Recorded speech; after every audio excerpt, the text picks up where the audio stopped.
yang sedang dilakukan oleh teman-teman di Bareskrim ini adalah menerima laporan dugaan ya, Ya. dugaan ada ijazah palsu dari Bapak Joko Widodo. Kalau bicara ijazah palsu, tentu harus ada pembanding mana ijazah aslinya. Ya. Apakah yang diberikan oleh pelapor itu adalah asli atau bukan? Ya. Kemudian dalam proses penyidikan yang dilakukan oleh Bareskrim atau teman-teman Bareskrim baru dalam proses penyelidikan Ya. untuk bisa mencari alat bukti, karena dalam penyidikan itu kan yang dicari adalah alat bukti ya. Kalau hasil penyelidikan melalui uji laboratorium forensik yang sebagaimana dikatakan Pak Hendro itu tidak identik, maka otomatis penyelidikan itu gugur, dan ini tentu menjadi satu konsekuensi sanksi bagi orang yang melaporkan, apakah itu fitnah, pencemaran nama baik, atau menyebar berita bohong melalui media ya.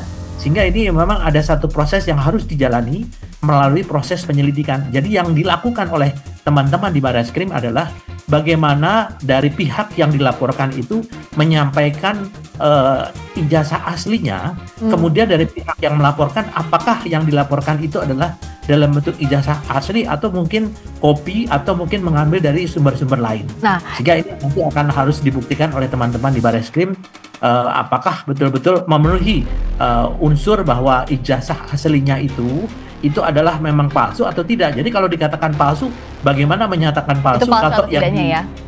Kalau yang dilakukan penyelidikan di laboratorium forensik ini itu tidak aslinya. Nah sekarang itu dengan memberikan ijazah aslinya kepada penyidik, ini adalah penyidik untuk bahan melakukan uji laboratorium forensik terhadap ijazah itu.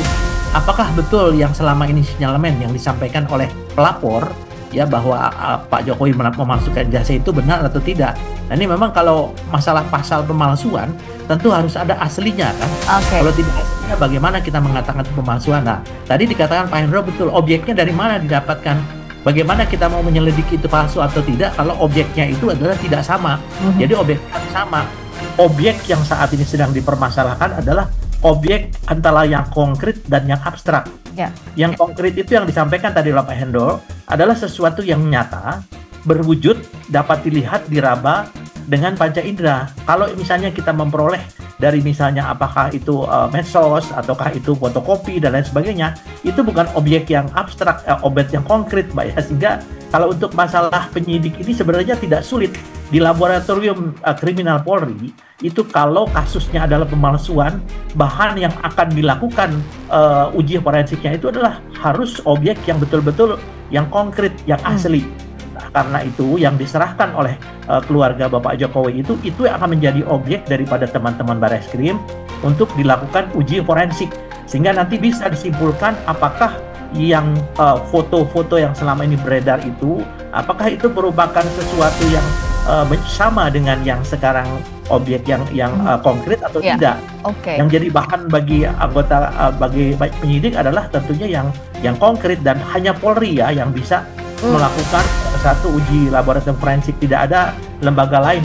Yang pertama, kalau mungkin dari uji laboratorium menyatakan bahwa di ijazah itu terdapat kelainan-kelainan yang mengindikasikan adanya sesuatu yang direkayasa, maka tentu ini memenuhi unsur ya.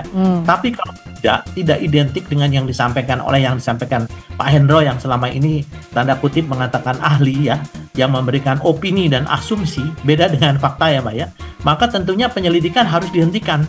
Kalau penyelidikan dihentikan, maka ini menjadi alat bukti untuk pelaporan terhadap perbuatan tidak menyenangkan, fitnah, menyebarkan berita bohong di media. Nah, tentunya dari pihak kuasa hukum Bapak Jokowi juga harus menunggu daripada hasil penyelidikan laboratorium forensik yang menentukan apakah ijazah ini asli atau palsu. Sekarang kan sudah diperiksa 31 saksi-saksi ya dari berbagai unsur, dan tentunya ini memperkuat, dan apa yang disampaikan oleh teman-teman yang 3 orang itu pun menjadi bahan pertimbangan hingga akan dikonter.